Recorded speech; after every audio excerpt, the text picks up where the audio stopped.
Hello, everyone. Good early evening, Monday evening. This is Paulette Ms. Music Jackson coming your way with another episode of It's a Business Thing. And it's been a while since I have come to you guys and recorded any content for the series, just because I've been navigating through some things and really wanted to think about. I didn't want to just record content just to be recording it. I really wanted to think about what my next episode was going to really be about. And so with that, I said, well, sorry for the noise in the background.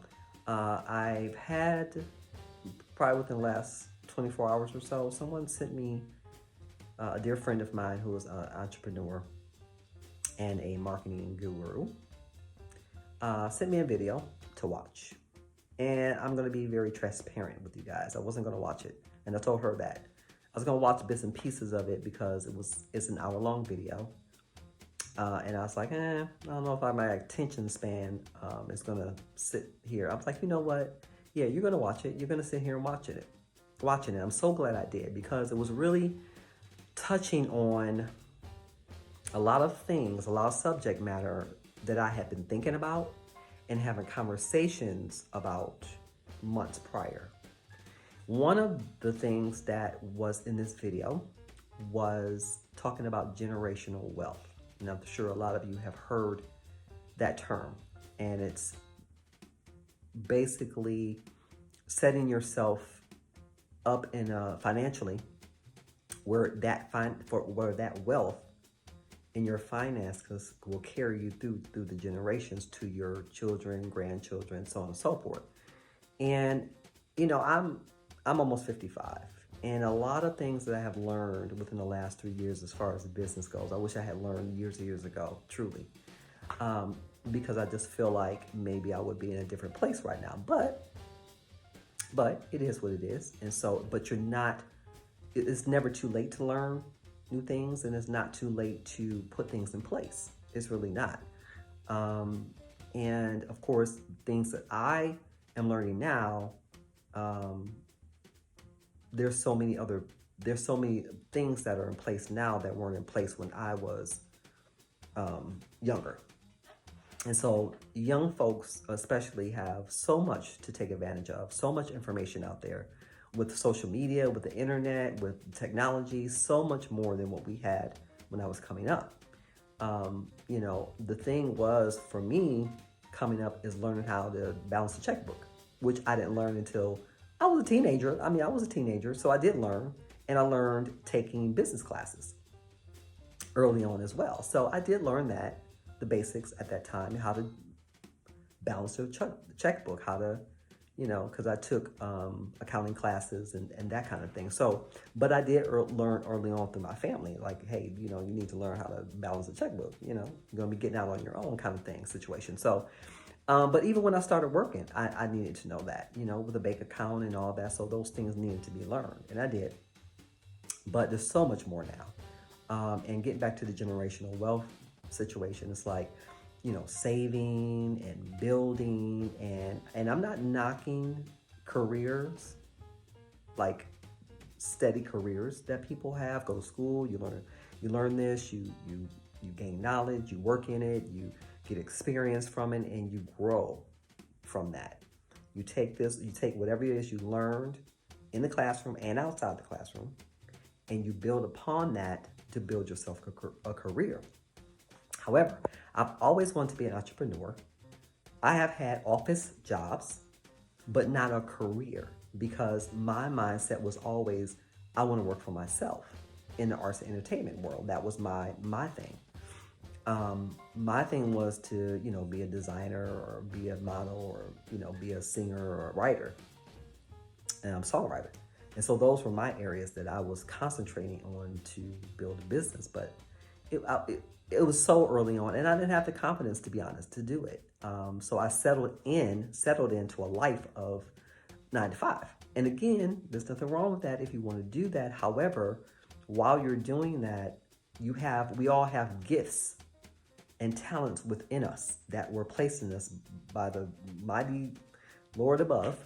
and that I think that we all should utilize, especially now in these times that we're living in, that you should take your talents and gifts that are in all of us. We all have some type of talent or gift in us to turn into a business, to turn and grow and learn in it and grow it to something phenomenal, not only for yourself, but your children or grandchildren and so on and so forth, to leave a legacy behind.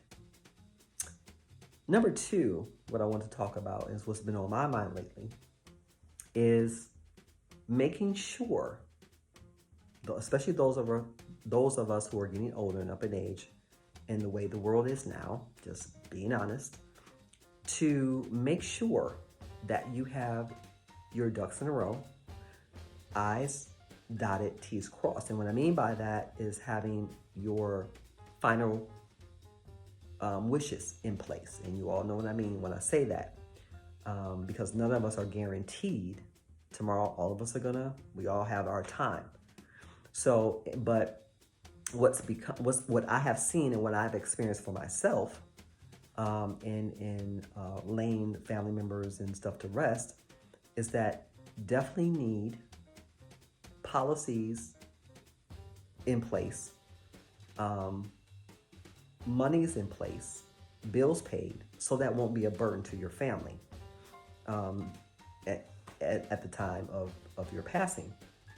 And so I just think it's important that, we all have some type of, work-related insurance, but I think it's important that we get outside insurance as well, just to make sure that everything's in place, that your family's not scrambling or worrying on how they're going to lay you to rest.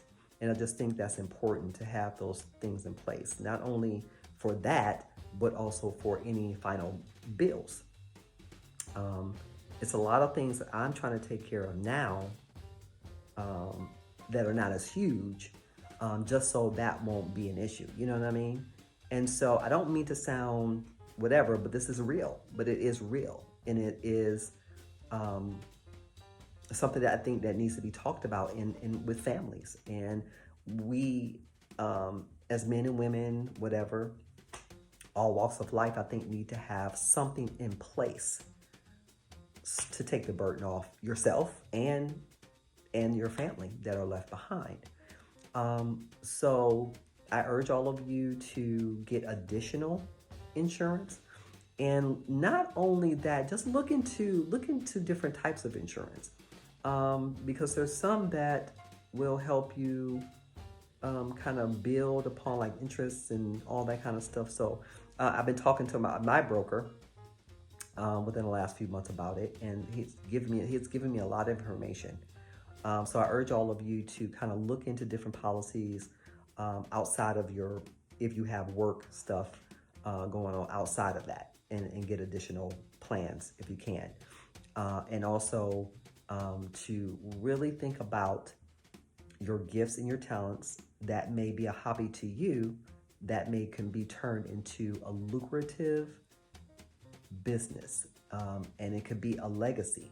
It could be a legacy that you can leave to your family, and build upon that generational wealth.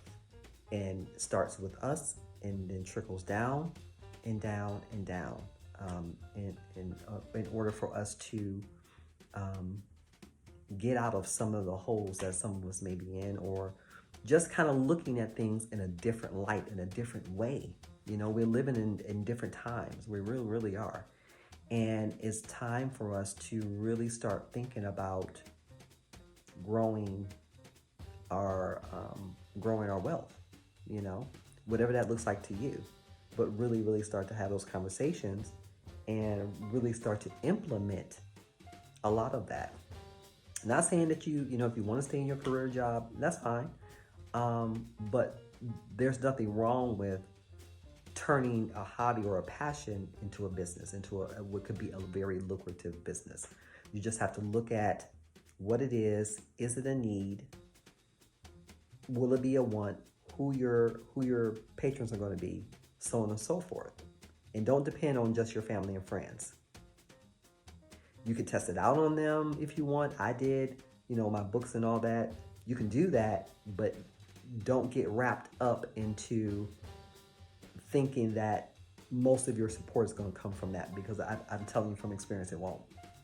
It won't. And I'm not, it is what it is, but most of my support for what I do comes outside of my circle. Yeah, it comes up from outside of my circle, believe it or not. But you guys, generational wealth, looking to do more research and really think about the generational wealth. It starts with us, so that we can pass it down and down and down and down. Has to start somewhere. And so again, I'm thinking, looking at all this, listening, I was like, oh, it's too late. So it's not. It's only too late if I say it's too late. So, and I've had other people say, hey, it's not too late. Only in your mind, if you're going to tell yourself that, then yeah, it's too late. But it's really not. As long as you have breath in your body, it's not too late. And I really had to take heed to that. And some of it's, it's hard truth. And sometimes it's kind of hard for us to take. But it's like when you really sit back and think about it, and when you're alone, it's like, you know what? I'm still here. There's still things that I can be putting in place and doing. And I plan to do that little bit by little bit, step by step, I should say, step by step, one thing at a time. And you can do that too. And I'm urging all of you to do that too. Generational wealth, and to make sure that you have everything in place, things taken care of for your final wishes, your final expenses. So your family will not be burdened with that. Well, I shouldn't say burdened like that, but just so they won't have to worry about that. So if that's putting that a better way. All right, everyone, this is Paulette Miss Music Jackson with another episode of It's a Business Thing. And I hope that this has helped you. If you have any more questions or have anything for me, any consulting, anything like that, please drop your information down in the comments and I will be happy to reach out to you via email. All right, everyone, enjoy your evening. I will be talking to you all very, very soon. It's a business thing. Bye.